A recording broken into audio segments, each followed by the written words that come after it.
So இங்கிலீஷில் பேசுகிறதுக்கு grammar கண்டிப்பாக தேவையா? கிராமர் இல்லாமல் நம்ம இங்கிலீஷ் வந்து கற்றுக்கிட்டு பேச முடியுமா அப்படின்றது தான் இன்றைக்கி டிஸ்கஸ் பண்ண போகிறோம். ஒருத்தவங்க இங்கிலீஷ் கற்றுக்கவோ இல்லை தன்னோட இங்கிலீஷை இம்ப்ரூவ் பண்ணணும்னு நினைக்கிறாங்க அப்படின்னா அவங்க லாங்குவேஜ் ஜர்னியை ஸ்டார்ட் பண்ணுறதுக்கு முன்னாலேயே இந்த கொஷின் வந்து ஒரு முட்டுக்கட்டையாக வந்து நிற்கும். கிராமர் வந்து தேவையா? கிராமர் படிக்கணுமா?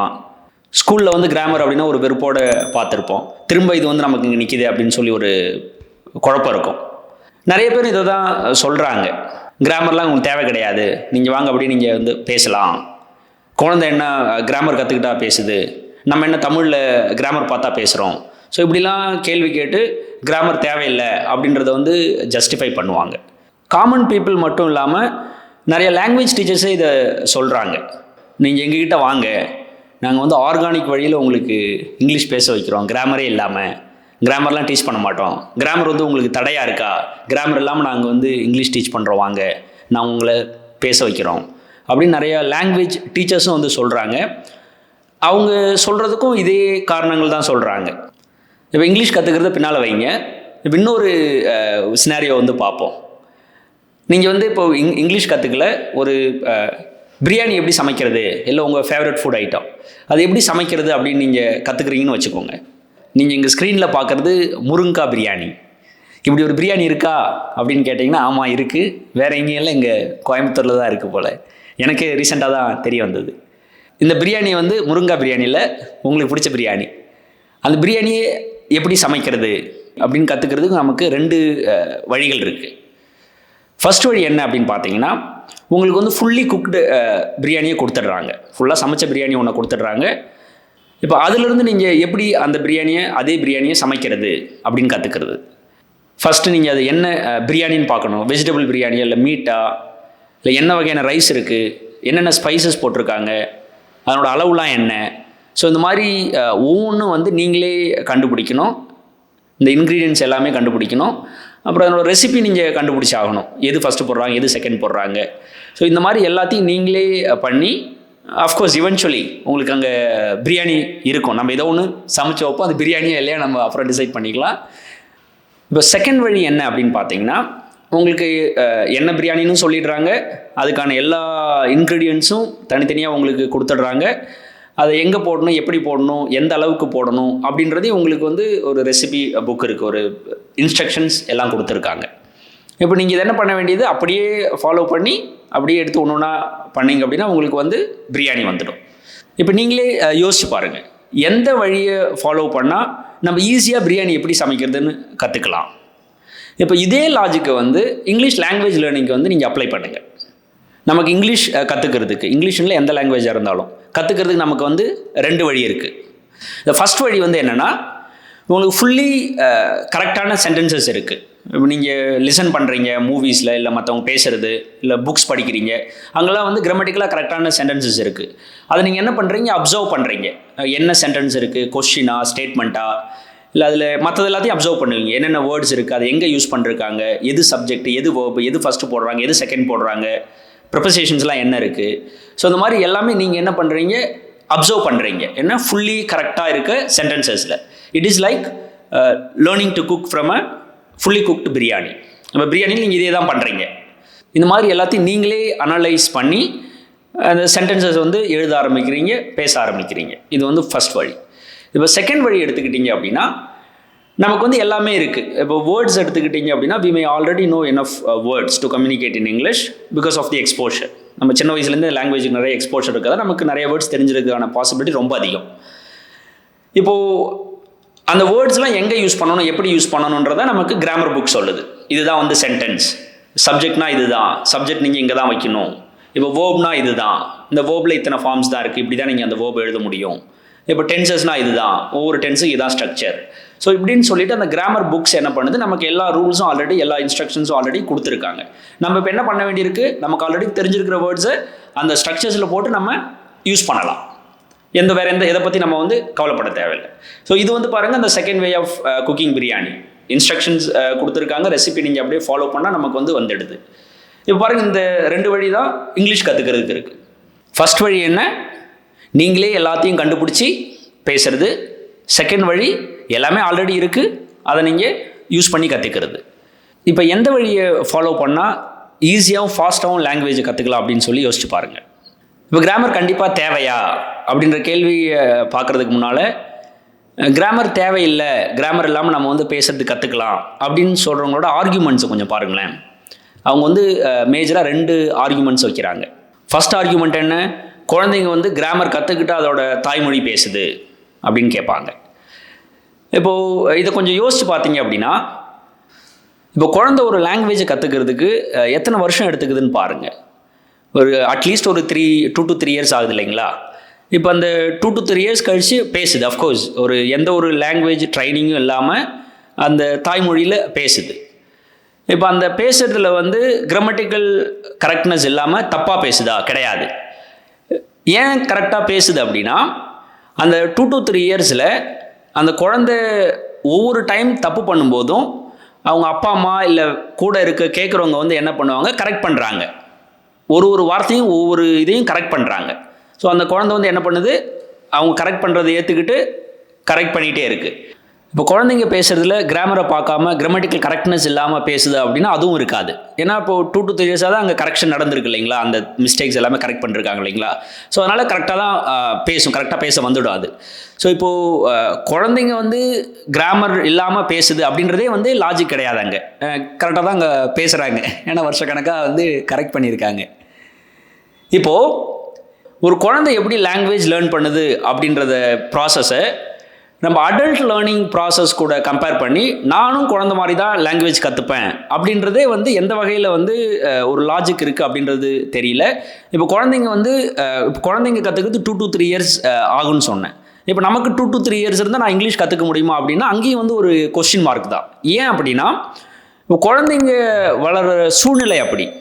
அது நம்ம வந்து தாய்மொழி பற்றி தான் பேசிகிட்டு இருக்கோம். இப்போ தமிழில் ஒரு குழந்தை பேச அதுவே கற்றுக்குது, எந்த ஒரு லாங்குவேஜ் ட்ரைனிங் இல்லாமல் கற்றுக்குது அப்படின்னா அதை சுற்றி எல்லாருமே வந்து தமிழ் பேசுகிறாங்க. தமிழ் குழந்தை தப்போர்ட் பண்ணும்போது அதை கரெக்ட் பண்ணுறாங்க. இப்போ நமக்கு வந்து அந்த மாதிரி என்விரான்மெண்ட் இருக்கா, அந்த மாதிரி சூழ்நிலை இருக்கா அப்படின்றத வந்து நம்ம கேள்வி கேட்டாகணும். இப்போ நம்ம ஒர்க் பண்ணுற இடத்துலையோ இல்லை வாழ்கிற இடத்துலையோ நம்மளை சுற்றி எல்லாருமே வந்து இங்கிலீஷ் மட்டும் தான் பேசுகிறாங்க, நம்ம இங்கிலீஷ் யூஸ் பண்ணால் மட்டும்தான் நம்ம ஏதாவது ஒன்று கன்வே பண்ண முடியும் அப்படின்ற கட்டாயத்துக்கு நம்ம தள்ளப்பட்டோம் அப்படின்னா ஒரு 2 to 3 இயர்ஸில் நம்ம கற்றுப்போம், கரெக்டாகவும் கற்றுப்போம். ஏன் அப்படின்னா நம்ம பேசும்போது ஏதாவது மிஸ்டேக்ஸ் இருக்குன்னா அவங்க கேட்குறவங்க வந்து கரெக்ட் பண்ணுவாங்க, அது இப்படி இல்லை இப்படின்னு கரெக்ட் பண்ணுவாங்க, கற்றுப்போம். ஸோ இப்போ நம்ம லாங்குவேஜ் லேர்னிங்கு குழந்தைங்க லாங்குவேஜ் லேர்னிங் கூட கம்பேர் பண்ணுறோம் அப்படின்னா ஸோ இந்த விஷயங்கள்லாம் பார்க்க வேண்டியிருக்கு. 1, 2 to 3 இயர்ஸ் டைம் நமக்கு இருக்கா? 2, குழந்தைங்களுக்கு கிடைக்கிற சூழ்நிலை நமக்கு இருக்கா? 3, நம்ம வந்து குழந்தைங்களே கிடையாது, அதனால் வந்து அதை வந்து நம்ம கம்பேரே பண்ண தேவையில்லை. கிராமரே தேவையில்லை அப்படின்றவங்களோட 2வது ஆர்குமெண்ட் என்ன அப்படின்னு பார்த்தீங்கன்னா, நம்ம தாய்மொழியில் பேசும்போது கிராமர் பார்த்தா பேசுகிறோம் அப்படின்றது தான். அகெயின் இதுவும் நமக்கு வந்து எந்த ஒரு பேஸும் கிடையாது தான். குழந்தைங்களே வந்து கிராமர் பார்த்து தான் பேசுகிறாங்க. 2-3 வருஷம் வந்து கரெக்ட் பண்ணுறதுக்கு ஆளுங்க இருக்காங்க, கரெக்ட் பண்ணியிருக்காங்க அப்படின்னு பார்த்தோம்.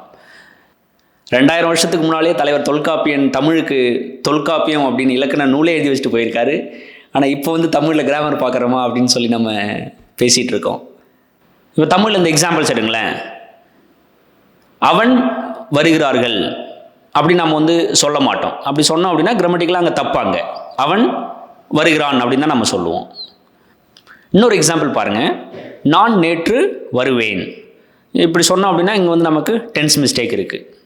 ஃபியூச்சர் டென்ஸை பாஸ்டில் யூஸ் பண்ணியிருக்கோம். இப்போ பாருங்கள், தமிழ்லேயும் நம்ம என்ன கிராமரோட தான் யூஸ் பண்ணுறோம், கிராமர் பார்த்து தான் யூஸ் பண்ணுறோம். என்ன வித்தியாசம் அப்படின்னா, நம்ம கிராமரை வந்து கான்ஷியஸாக யூஸ் பண்ணுறது கிடையாது. ஏன் யூஸ் பண்ணுறது இல்லை அப்படின்னா, வருஷக்கணக்காக நமக்கு வந்து ப்ராக்டிஸ் பண்ணி பண்ணி பண்ணி மைண்டில் எல்லாமே உள்ளே பதிஞ்சிருக்கு. இப்போ ஒரு சில இதெல்லாம் மசில் மெமரி அப்படின்னு சொல்லுவாங்க. இப்போ நீங்கள் குழந்தையில் சைக்கிள் ஓட்டவோ நீச்சல் அடிக்கவோ கற்றுக்கிட்டீங்க அப்படின்னா ஒரு பல வருஷம் அதை பண்ணலை அப்படின்னாலும் நீங்கள் திரும்ப புதுசாக கற்றுக்க வேண்டியிருக்காது, அப்படி நீங்கள் மட்டும் போயிட்டு பண்ண முடியும். அந்த அளவுக்கு மைண்டில் பதிஞ்சிருக்கிறதால கான்ஷியஸாக எந்த எஃபோர்ட்ஸும் போடாமல் ஆட்டோமேட்டிக்காகவே நம்ம மைண்ட் வந்து கரெக்டான கிராமட்டிக்கல் திங்ஸ்லாம் யூஸ் பண்ணுது. இப்போ அதே மாதிரி கான்ஷியஸ் எஃபோர்ட்ஸ் இல்லாமல் இங்கிலீஷ் கிராமரை யூஸ் பண்ணணும் அப்படின்னா கிராமரை ஒழுங்காக கற்றுக்கிட்டால் மட்டும்தான் யூஸ் பண்ண முடியுமே தவிர, நீங்கள் கிராமரே ஸ்கிப் பண்ணிவிட்டு கிராமரே தேவையில்லை நம்ம மாட்டுக்கு வாங்க பேசுவோம் பேச பேச கற்றுப்போம் அப்படின்னா I don't think it will help us much. So இப்போ கிராமரை கரெக்டாக கற்றுக்கிட்டு கரெக்டான இதை மைண்டில் நீங்கள் பதிய வச்சுட்டீங்க அப்படின்னா நீங்கள் இன்னும் ஈஸியாக கரெக்டாக போக போக கான்ஷியஸ் எஃபோர்ட்ஸ் இல்லாமல் யூஸ் பண்ண முடியும். இப்போ கிராமர் கற்றுக்கிட்டா மட்டும்தான் நான் வந்து இங்கிலீஷ் பேச கற்றுக்க முடியுமா அப்படின்னு கேட்டிங்கன்னா ஒரு 3 வழியில் வந்து நம்ம இந்த லாங்குவேஜ் கற்றுக்க முடியும். இப்போ ஃபஸ்ட்டு இது என்ன அப்படின்னா ஒரு வாழ்க்கை அனுபவம் வழியாக லேர்னிங் த்ரூ எக்ஸ்பீரியன்சஸ். இது வந்து குழந்தை லாங்குவேஜ் கற்றுக்கிற மாதிரி. குழந்தை வந்து எந்த ஒரு லாங்குவேஜ் ட்ரைனிங் இல்லாமல் எக்ஸ்பீரியன்ஸ் வழியாக எல்லாரும் பேச கற்றுக்குது. அதே மாதிரி நம்மளும் கற்றுக்க முடியும். இப்போ நம்ம ஊரில் இருந்தே வெளிநாடுக்கோ இல்லை பக்கத்து ஸ்டேட்ஸுக்கோ போயிட்டு வேலை பார்க்குறாங்க, தங்கி இருக்கிறாங்க அப்படின்னா ஒரு ஃபியூ இயர்ஸுக்கு அப்புறம் அந்த லாங்குவேஜ் அவங்க வந்து பேசுவாங்க. பட் ஆனால் எழுதுறதுக்கும் படிக்கிறதுக்கும் கஷ்டமாக இருக்கும். இப்போ எக்ஸாம்பிளுக்கு நம்ம டவுன் பஸ் ஸ்டாண்ட்ஸ்லாம் பார்த்திங்க அப்படின்னா தாத்தா பாட்டிங்க நின்றுக்கிட்டு இந்த பஸ் எந்த ஊருக்கு போகுது அப்படின்னு சொல்லி கேட்பாங்க. இப்போ அவங்களுக்கு தமிழ் தெரியாமல் கிடையாது, பட் அங்கே இருக்கிறது வந்து படிக்க முடியாமல் போகிறது. இப்போ இந்த மாதிரி லைஃப் எக்ஸ்பீரியன்ஸஸ் வழியாக ஒரு லாங்குவேஜை கற்றுக்குறோம் அப்படின்னா இந்த மாதிரி இந்த சேலஞ்சஸ்லாம் இருக்குது. அண்ட் லைஃப் எக்ஸ்பீரியன்ஸஸ் வழியாக கற்றுக்கிறதுக்கும் நிறையா நாள் ஆகும், டைம் ஆகும், நிறைய இயர்ஸ் ஆகும். இப்போ செகண்ட் வழி என்ன அப்படின்னு பார்த்தீங்கன்னா செல்ஃப் லேர்னிங். இப்போ செல்ஃப் லேர்னிங் அப்படின்றது நீங்கள் மூவிஸ் பார்க்குறது, இதுதான் நிறையா பேர் சொல்கிறது. அப்புறம் புக்ஸ் படிக்கிறது, நீங்களே கிராமர் புக்ஸ்லாம் படித்து நீங்களே அப்ளை பண்ணி நீங்களே ப்ராக்டிஸ் பண்ணுறது. ஸோ இந்த மாதிரி செல்ஃப் லேர்னிங் இருக்குது. இதுலேயும் ஒரு சில டவுட்ஸ்லாம் செல்ஃப் டவுட்ஸ்லாம் நமக்கு வந்து வரும். தேர்ட் வழி என்னன்னு பார்த்தீங்கன்னா லாங்குவேஜ் டீச்சர்ஸ்கிட்டேருந்து கற்றுக்கிறது. இப்போ லாங்குவேஜ் டீச்சர்ஸ் அப்படின்னா அவங்க வருஷக்கணக்காக அந்த லாங்குவேஜ் டீச் பண்ணியிருப்பாங்க, ஒரு சில இதெல்லாம் அவங்களுக்கு தெரிஞ்சிருக்கும், அவங்க வந்து சொல்லிக் கொடுப்பாங்க. இப்போ இந்த 3 வழியில் எந்த வழி எனக்கு சூட் ஆகும் அப்படின்னு நீங்கள் டிசைட் பண்ணுறதுக்கு முன்னால், உங்களோட லாங்குவேஜ் லேர்னிங்கை ஸ்டார்ட் பண்ணுறதுக்கு முன்னால் ஒரு 3 கொஷின்ஸ் நீங்கள் வந்து கேட்டு அதுக்கான ஆன்சர்ஸ் வந்து உங்களுக்கு தெரிஞ்சுக்கணும். ஃபர்ஸ்ட் கொஷின் என்ன அப்படின்னா, what is your purpose of learning? எதுக்காக நீங்கள் இந்த இங்கிலீஷ் கற்றுக்கணும்னு நினைக்கிறீங்க அப்படின்றது தான் ஃபர்ஸ்ட் கொஷின். இப்போ நிறைய பர்பஸஸ் நிறைய பேருக்கு இருக்கலாம். ஒரு சில பேர் வந்து இந்த லாங்குவேஜ் ஒரு ஹாபியாக கற்றுக்கலாம். அவங்க இந்த லாங்குவேஜ் எந்த ஒரு ப்ரொஃபஷனல் செட்டிங்லையோ இல்லை இமீடியட்டாக வேறு எங்கேயும் ஒரு இதில் யூஸ் பண்ண மாட்டாங்க. இப்போ ஸ்டூடெண்ட்ஸ் வந்து அவங்க ஸ்கூலில் ஒழுங்காக பர்ஃபார்ம் பண்ணுறதுக்கு இல்லை டெஸ்ட்டில் எக்ஸாம்ஸில் ஒழுங்காக பர்ஃபார்ம் பண்ணுறதுக்கு இந்த லாங்குவேஜை கற்றுக்கலாம். ஒரு சில பேர் இன்டர்வியூஸ் ப்ரிப்பேர் பண்ணிகிட்டு இருக்கலாம். இப்போ அவங்க ஒழுங்காக பர்ஃபார்ம் பண்ணுறதுக்கு அந்த லாங்குவேஜ் ஸ்கில்ஸ் கற்றுக்கணும்னு நினைக்கலாம்.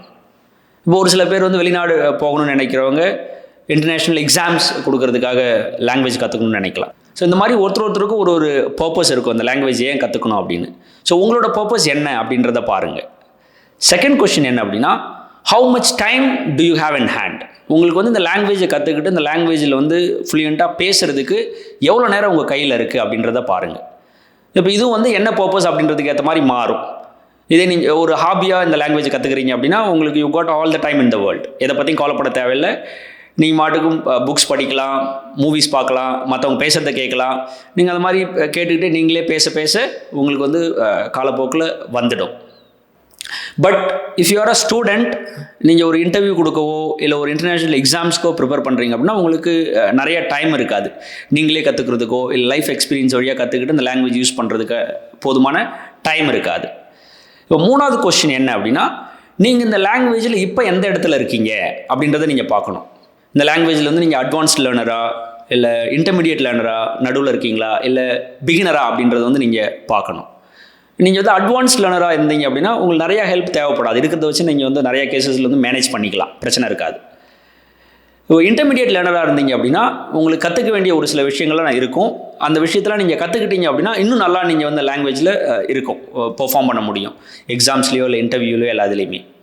இப்போ நீங்கள் பிகினராக இருந்தீங்க அப்படின்னா கண்டிப்பாக உங்களுக்கு ஒரு சீரியஸான ஹெல்ப் தேவை. அந்த ஹெல்ப் வந்து எந்த வழியாக எடுத்துக்கிறீங்க அப்படின்றத நீங்கள் வந்து டிசைட் பண்ணி ஆகணும். இப்போ நீங்கள் எந்த லெவலில் இருக்கீங்க அப்படின்னு தெரிஞ்சுக்கணும் அப்படின்னா மொழியோட அசஸ்மெண்ட் டெஸ்ட் எடுங்க, ஃப்ரீ டெஸ்ட் தான் அது. ஸோ இந்த 3 கொஸ்டின்ஸுக்கு ஆன்சர் நீங்கள் கண்டுபிடிச்சிட்டு உங்களோட லாங்குவேஜ் லேர்னிங்கை வந்து ஸ்டார்ட் பண்ணுங்கள். இந்த கேள்விகளுக்கு உங்களோட பதில் என்னவாக இருந்தாலும் சரி, உங்களோட பர்பஸ் என்னவாக இருந்தாலும் சரி, இங்கிலீஷ் லாங்குவேஜை பொறுத்த வரைக்கும் கிராமர்லேருந்து ஸ்டார்ட் பண்ணுறது தான் வந்து அட்வைசபிள் திங். அதுதான் உங்களை ஈஸியாக வேகமாக உங்களோட டெஸ்டினேஷனில் கொண்டு போய் சேர்க்கும். இப்போ கிராமர் படிக்கணும் அப்படின்னா ஸ்கூலில் படித்த மாதிரி நீங்கள் இதை ட்ரீட் பண்ண வேண்டாம். இப்போது ஸ்கூலில் நம்ம கிராமர் படிக்கும்போது என்ன பண்ணுவோம், மார்க்கை பேஸ் பண்ணி மார்க்கை ஃபோக்கஸ் பண்ணி படிப்போம். இதை எடுத்து போட்டால் 1/2 மார்க், இங்கே தூக்கி இங்கே போட்டால் 1 மார்க் அப்படின்னு சொல்லிட்டு. இப்போ அந்த மாதிரி பார்க்காம ஒரு கிராமர் கான்செப்ட் படிக்கிறீங்க அப்படின்னா அதனோட ப்ராக்டிக்கல் அப்ளிகேஷன்ஸ் என்ன அப்படின்றத பாருங்கள். எதுக்காக படிக்கிறோம், இதை ரியல் லைஃப்பில் எங்கே யூஸ் பண்ணுறோம், இது இல்லாமல் நம்ம வந்து பேச முடியாதா, எழுத முடியாதா. ஸோ இந்த மாதிரி நீங்கள் அனலைஸ் பண்ணி புரிஞ்சுக்கிட்டீங்க அப்படின்னா கிராமர் வந்து உங்களுக்கு ஒரு பிரச்சனையே இருக்காது. இப்போ நிறைய பேர் வந்து கிராமர் வந்து ஒரு அப்டக்கல் மாதிரி ப்ரொஜெக்ட் பண்ணுவாங்க. But don't believe in them. Grammar தான் உங்களுக்கு வந்து ஒரு ஸ்டெப்பிங் ஸ்டோன். அந்த பேசிக் ஃபண்டமெண்டல்ஸில் கொஞ்சம் ஸ்ட்ராங் ஆகிட்டிங்க அப்படின்னா அங்கேருந்து யூ கேன் பில்ட் ஆன். நீங்கள் மற்ற அட்வான்ஸ்டு திங்ஸ் எல்லாமே ஈஸியாக நீங்கள் அங்கேருந்து டெவலப் பண்ணிக்க முடியும். ஒன் மோர் திங் ஹியர், இப்போ கிராமர் படிக்கும்போது you do not need to dig deep, ரொம்ப உள்ளே போயிட்டு ஆழமாக எல்லாத்தையும் நம்ம படிக்கணும்னு அவசியம் கிடையாது. ஒரு சில எசென்ஷியல் கான்செப்ட்ஸ் நம்ம தெரிஞ்சுக்கிட்டாலே போதும். அந்த முக்கியமான கான்செப்ட்ஸ் இருந்தாலே will be able to communicate, நல்லா எஃபெக்டிவாக வந்து கம்யூனிகேட் பண்ண முடியும். அந்த அளவுக்கு நம்ம படித்தா போதுமானது. If you give me 5 to 10 hours, உங்களுக்கு தேவையான எல்லா எசென்ஷியல் கான்செப்ட்ஸும் என்னால் உங்களுக்கு டீச் பண்ண முடியும். அதுக்கு மேலே இதில் நீங்கள் டைம் ஸ்பெண்ட் பண்ண வேண்டாம். இப்போ உங்களுக்கு ஒரு ஐடியா கிடைச்சிருக்குன்னு நினைக்கிறேன். கிராமர் இல்லாமல் இங்கிலீஷ் லாங்குவேஜ் கற்றுக்க முடியுமா, கிராமர் அவசியம் தேவையா அப்படின்றதெல்லாம் உங்களுக்கு ஒரு கம்ப்ளீட் ஐடியா கிடைச்சிருக்கும். என்ன கேட்டிங்க அப்படின்னா, கிராமர்லேருந்து ஸ்டார்ட் பண்ணுறதா வந்து ஈஸியான வழி. உங்கள் லெவல் எதுவாக இருந்தாலும் ஈஸியாக உங்களோட டெஸ்டினேஷனுக்கு போக முடியும். ரொம்ப வேகமாகவும் நம்ம கற்றுக்கிட்டு we can work on other things. நீங்கள் என்ன நினைக்கிறீங்க அப்படின்றத காமெண்ட்ஸில் சொல்லுங்கள். நம்ம அடுத்த வீடியோவில் பார்ப்போம். தேங்க்யூ.